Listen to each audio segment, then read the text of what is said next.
everyone, welcome to another week's video. Today I'm finally getting around to test the last batch of colors. I'll be doing some neutral tones for my spring palette. If you don't know what I'm talking about, I'll have the links in the description below for the other three parts of this video. I've been going through my paint tubes and looking at colors I could put together for a spring themed palette that I could enjoy more, because I have lots of tubes and they're stored in a box, and sometimes I don't even remember I have them because I'm always grabbing my half pen. So I thought it would be fun to put together some themed palette to use them in different ways. Good news though, I started with a small palette that had only 16 wells, but I found this other palette here at home. I actually had it with some very old remains of watercolor that were stuck to it. It was not a lot, to be honest. It was more stained than having any paint inside, so I gave it a good scrub. You can see here there's still some staining from phthalo colors mostly, but I'm happy with that. And this one has 24 wells, which will be great considering that I've been having some difficulty sticking to a limited palette of 16 colors. So I have another 8 that I can add here, and I'll be doing so. And one thing to note, if you have palettes like this that are plastic, a great thing you can use to remove more of the staining from colors like phthalos is magic sponges. They work as a treat, so that's my little tip for you if you have same issues with plastic palettes at home. So I've already prepared my swatching sheet over here to speed up the process. I have all the names and pigments and brands of the colors I'll be swatching. I already poured the paint, so we are ready to start. And yeah, like I did in the previous videos, I'm gonna swatch all of them, then I'm gonna let them dry and talk a little bit about what I think, my choices, and then I think I will leave a final video for this series where I will be finally swatching all of the colors I chose. I'll be pouring the paint into the palette, and ideally I'll find something nice to paint with to demonstrate how I use those colors. If you've been following me here so far, I would like to thank you for your support. It's really important to me and I really appreciate it. And if you haven't subscribed yet, please consider doing so. This really helps me and I love seeing the channel grow, so I really appreciate all the support. Give me that thumbs up if you like the content, and yeah, all of the good stuff you already know here for YouTube. So let's start, shall we? It's a bit of a cloudy day here, so I hope that won't interfere too much. I had to put a bit of lighting to help, but let's start. So the first one is Warm Grey Bas Sennelier, and this is a convenience color. It's a very nice opaque gray tone, and it has PW6, PY42, PBK11 and PR101. I'm being extra careful here not to touch any wet paint as I swatch.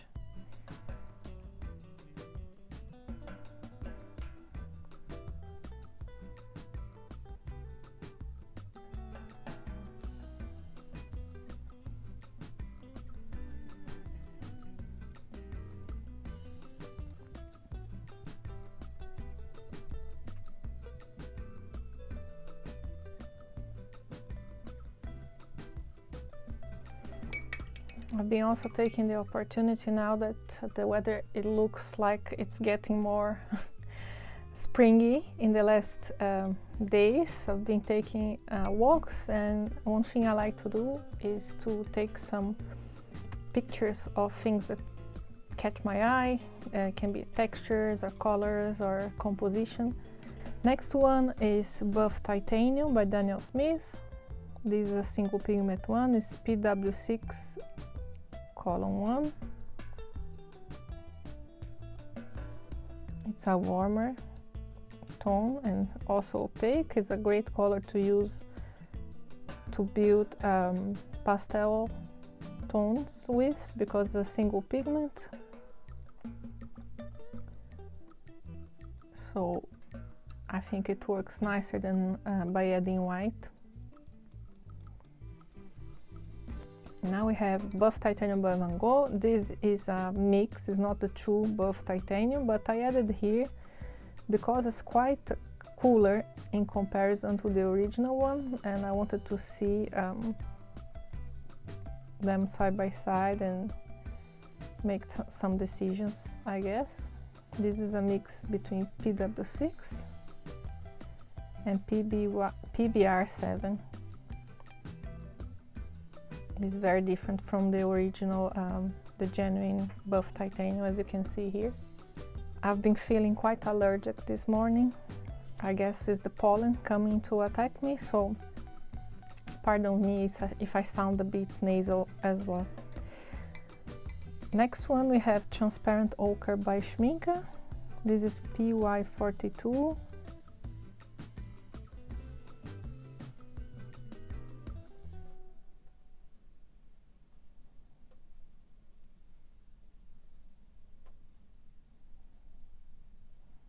It's a nice ochre tone with the bonus of being transparent, which can also give some cleaner mixes.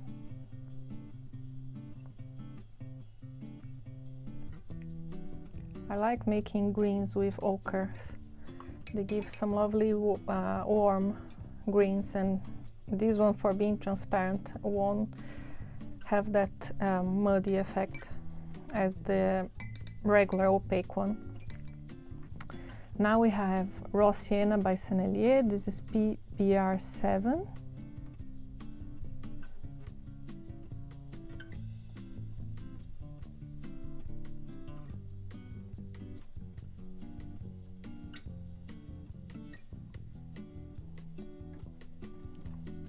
I'm not very fond of the tone of Raw Sienna on its own, but I find that when I use it for mixes, the texture is really nice. It has this very natural texture.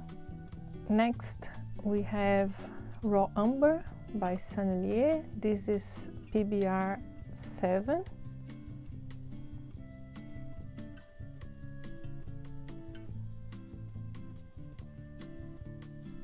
Cooler brown, which can be also useful for mixing. It's not a color I use very often, but I can see it being very useful, maybe to make colors darker.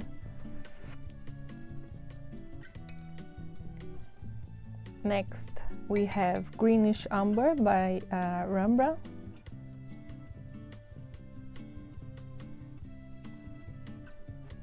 This is even cooler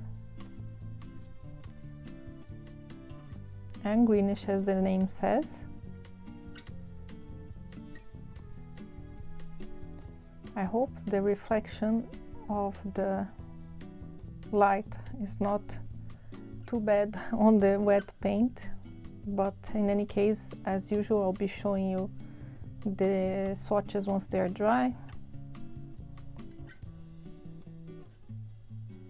Quite like this greenish umber, to be honest. I think that you can also make some dirty greens with it. You can mix with a little bit of blue or even yellow.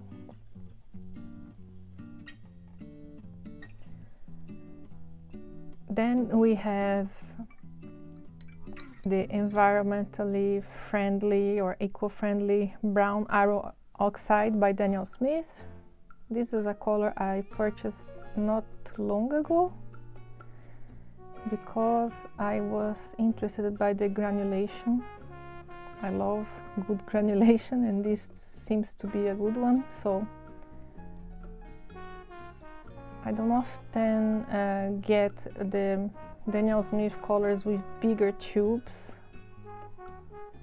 because they are more expensive, and sometimes if you're not sure if you're gonna enjoy a color, it's a big commitment to make, which is good that they offer the dot card. It's a good option to test some of the colors before investing. Now we have the first row done. We're going to the next one. I have another Daniel Smith paint. This is Burnt Sienna.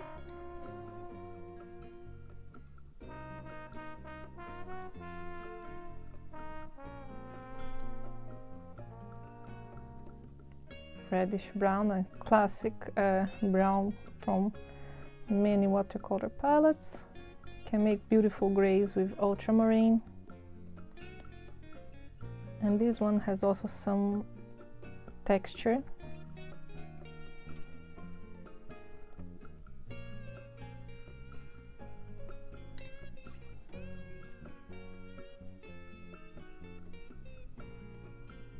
It has a very lovely also coral tone when you use it diluted. Then we have Piemontite Genuine by Daniel Smith. This is a tiny tube I got very long ago. When I started buying Daniel Smith paints, I was super intrigued by the genuine pigments because of the color separation and the granulation. And I felt that they were so precious that I ended up like saving them for special occasions, you know. So they remain untouched for a while. This is a very beautiful tone.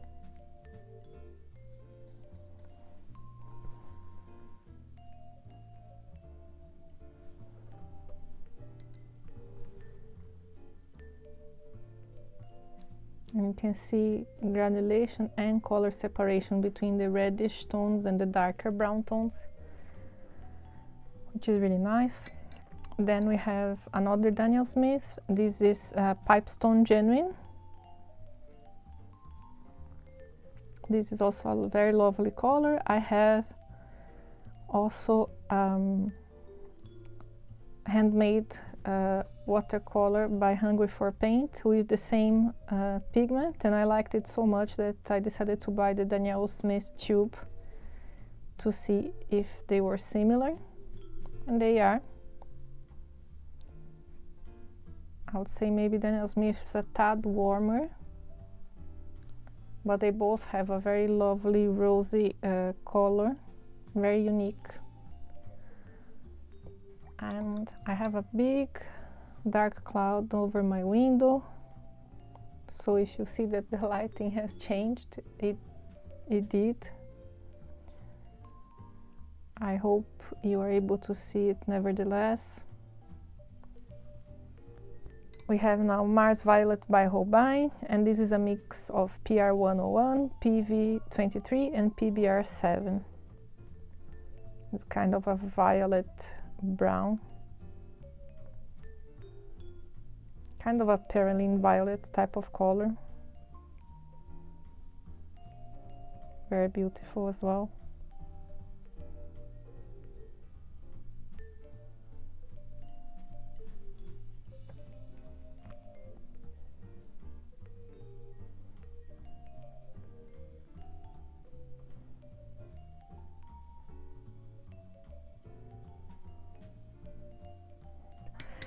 Let's see, we have next one is a favorite of mine, Van Dyke Brown. I love Van Dyke Brown. Unfortunately, as we most of us may have heard, the Van Dyke Brown usually is a fugitive pigment that I think is NBK something 7. I'll put here when I'll edit the video. But the Michael Harding version, and I believe maybe Roman Schmoll also has this different pigment which is supposed to be light fast. This is PBR8. That is the same of the Greenish Umber by Rembrandt, which is very interesting to see how the same pigment can look so different. And I really love this kind of blackish brown, and the texture. This one now that I'm swatching is Hematite Burnt Scarlet Genuine by Daniel Smith. As with all the other genuine colors, this has no pigment number.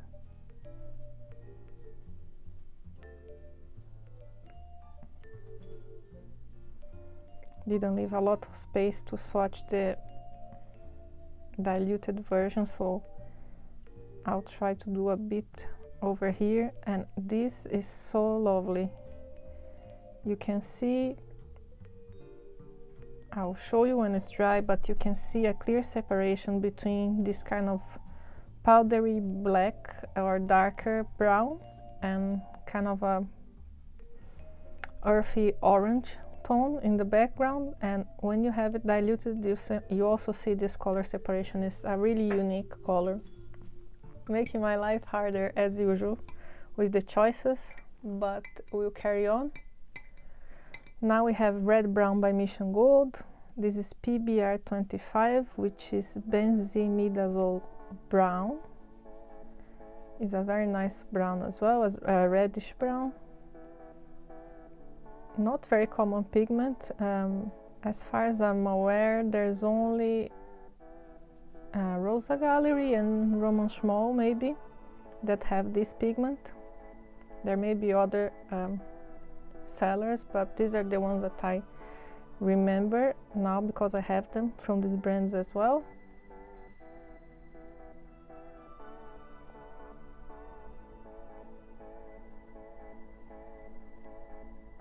Also a very nice color, diluted. Have this kind of salmon type of tone. And now we can already see a bit of the granulation appearing here on the pipestone and on the hematite, the brown oxide, which is really lovely. Continuing, we have Warm Sepia by Sennelier. This is a convenience color. This is a mix of PBR7 and PBK7.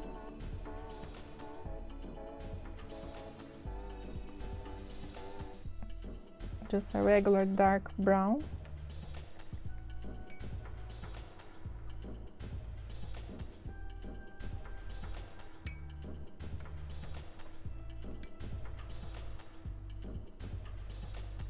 One thing I've been noticing also with the arrival of spring, I live near a canal here in Dublin, and I have the opportunity to watch different birds, fortunately, which I love. And I can see the birds already starting building nests. So I've seen swans, and there's, as usual, there's always the magpies, and I also saw a moorhen carrying out some twigs to make their nest, which is really, really nice to see. Now I have Random Gray by Schminke. This one has no pigment information because it's a color that was made using all the remnants of pigment they had left at the end of the year. It's an interesting type of gray. It also has some color separation.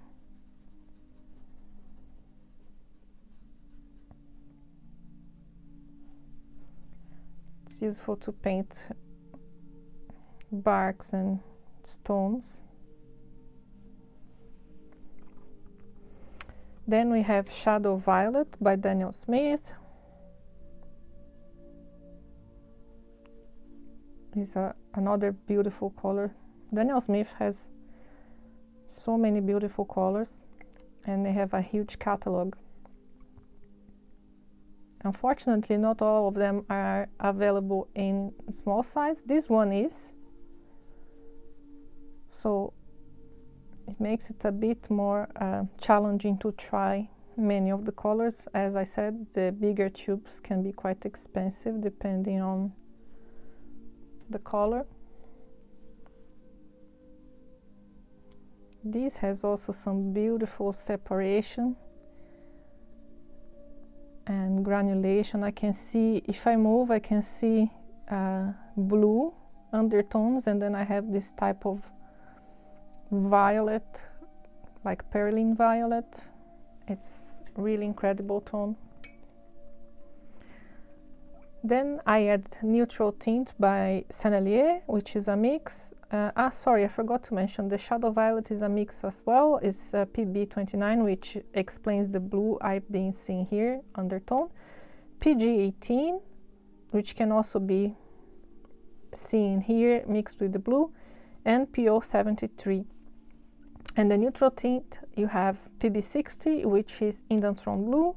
Then PBK7 and PR209, which is quinacridone red. I put a lot of paint in here, so I'm trying my best to dilute it a little bit. Some of them I could dose better when swatching here on the paper. Some of them just spilled out of the tube. It's a nice reddish gray. Can be good to mix as well. I like mixing greens by adding neutral tint to yellows.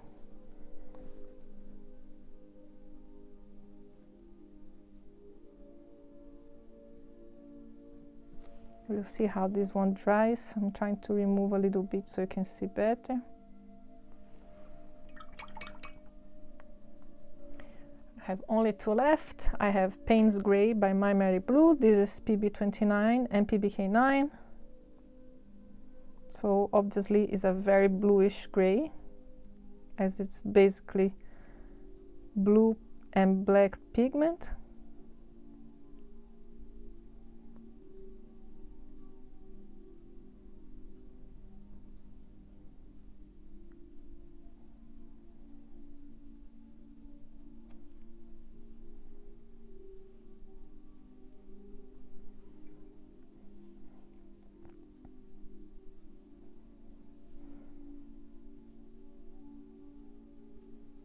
Oops, just touched here by accident.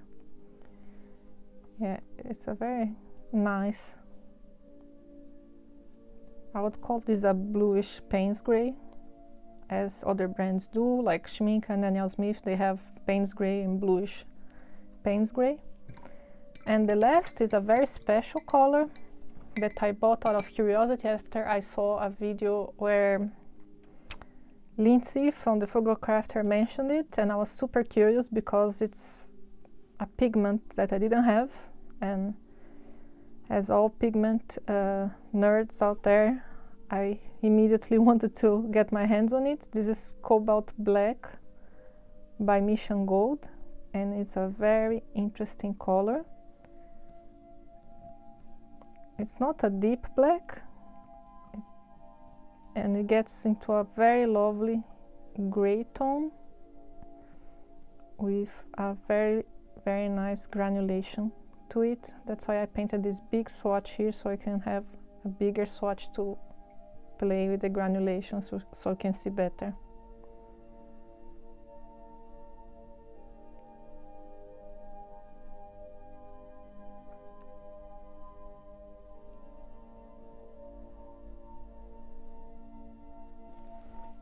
Here we have all the swatches.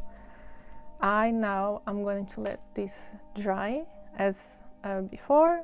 I will take a look at them, make some decisions, come back to comment what I think about them, and we can finally close the chapter on swatching colors. So the next video will be actually me showing you the whole palette I mean, I can be re-swatching the colors I chose together as a cohesive spring palette, but this is the last of the decision-making swatching, if I can say so. So I'll let this dry, come back, I'll talk a little bit about the colors. See you soon. So I'm back. I have let the swatches to dry. I have made a few notes as well. Something I need to correct though, which I'm very happy about, is that I had said that this is a 24 well palette, but it's not. It's actually a 28 well palette, which makes me so happy because I was already counting how many choices I've made, and I arrived at the number of 27, and I was like, oh, I have to get rid of 3, oh my god, and now I still have space for one more, which is great. So let's go through the swatches over here. Let's start with the buff titanium or light warmer gray colors over here. I like all of them, but I think for this palette in particular I'll be going with the buff titanium by Daniel Smith, because I want to use buff titanium also apart of using it straight from the tube like this. I also want to mix some pastel colors, and I think that this buff titanium has also some lovely texture, so we can add to the mixes, while this one is more flat, as you can see, as is this one, because they are mixed with white. So I decided to go with the Daniel Smith buff titanium. Now for the ochre colors here, I initially was going with the transparent ochre by Schminke, because like I said, it's a nice mixing color and it's transparent and would be like an earthy yellow to add to the mix for mixing greens, for example. But as I'm looking at this raw sienna here, as it dried, I really like the texture, so I may go with the raw sienna instead of the transparent ochre. We'll see. I'm thinking of including this raw sienna only if for the mixing opportunities with this, has beautiful texture. Now about the browns, I really like the green umber, the greenish umber by Rembrandt, because it has a bit of texture. So between those two, I'll definitely go with the green umber by Rembrandt. Rembrandt is a brand I would like to explore a bit more. However, I've already added Ultramarine Violet by Rembrandt as well to this list for the palette, so I'll definitely include this umber. I also really love the iron oxide brown, environmental friendly brown that's a mouthful. The eco-friendly brown iron oxide by Daniel Smith. It has a very lovely texture. Let me show you a bit closer actually the swatches, so you can see what I'm talking about. So it has a really lovely texture, and I also think that will be great for mixes. I'll take the opportunity to show you the other swatches as well.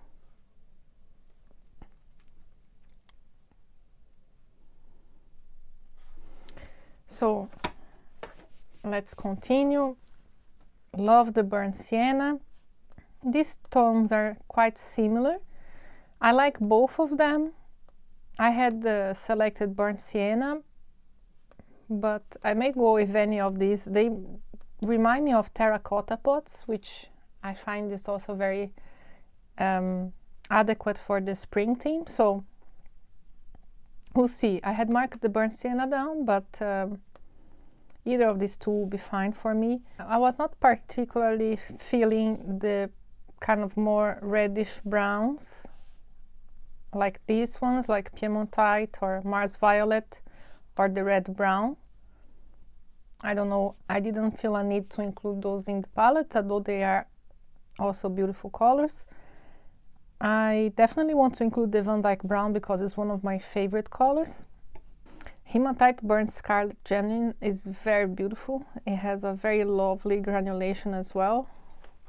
I marked this one also to be included, if only to use it by itself, because in itself is already gorgeous and even diluted. You can see the color separation. So yeah, so I might really stick to the burnt sienna instead of the Minnesota Pipestone Genuine, because I will already have some granulation going on here and in here, also in here and here at the bottom, so I can go with something less granulating for this reddish brown. I like the warm sepia from Sennelier, but I didn't see any reason to include this, since I'll be using the Van Dyke brown, which is also a dark brown. These tones,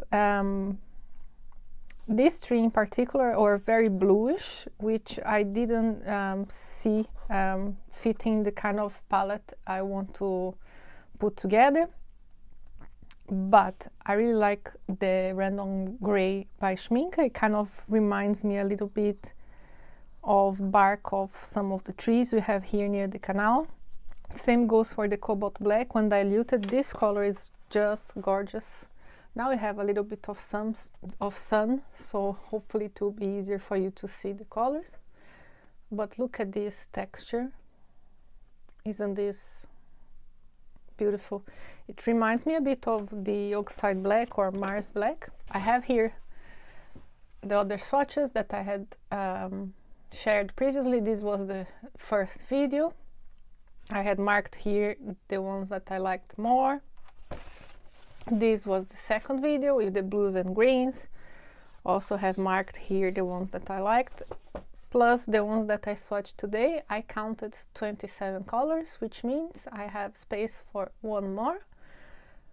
And this will be a surprise, I guess, for the next video I'll be sharing, where I will pour the paint into the palette, swatch all of them together, maybe try some mixing to show you the possibilities of this palette I'll be putting together, and paint something. So I would like to thank everyone if you stayed till here, if you've been following the series. I really appreciate your company. I hope to see you here soon. Bye!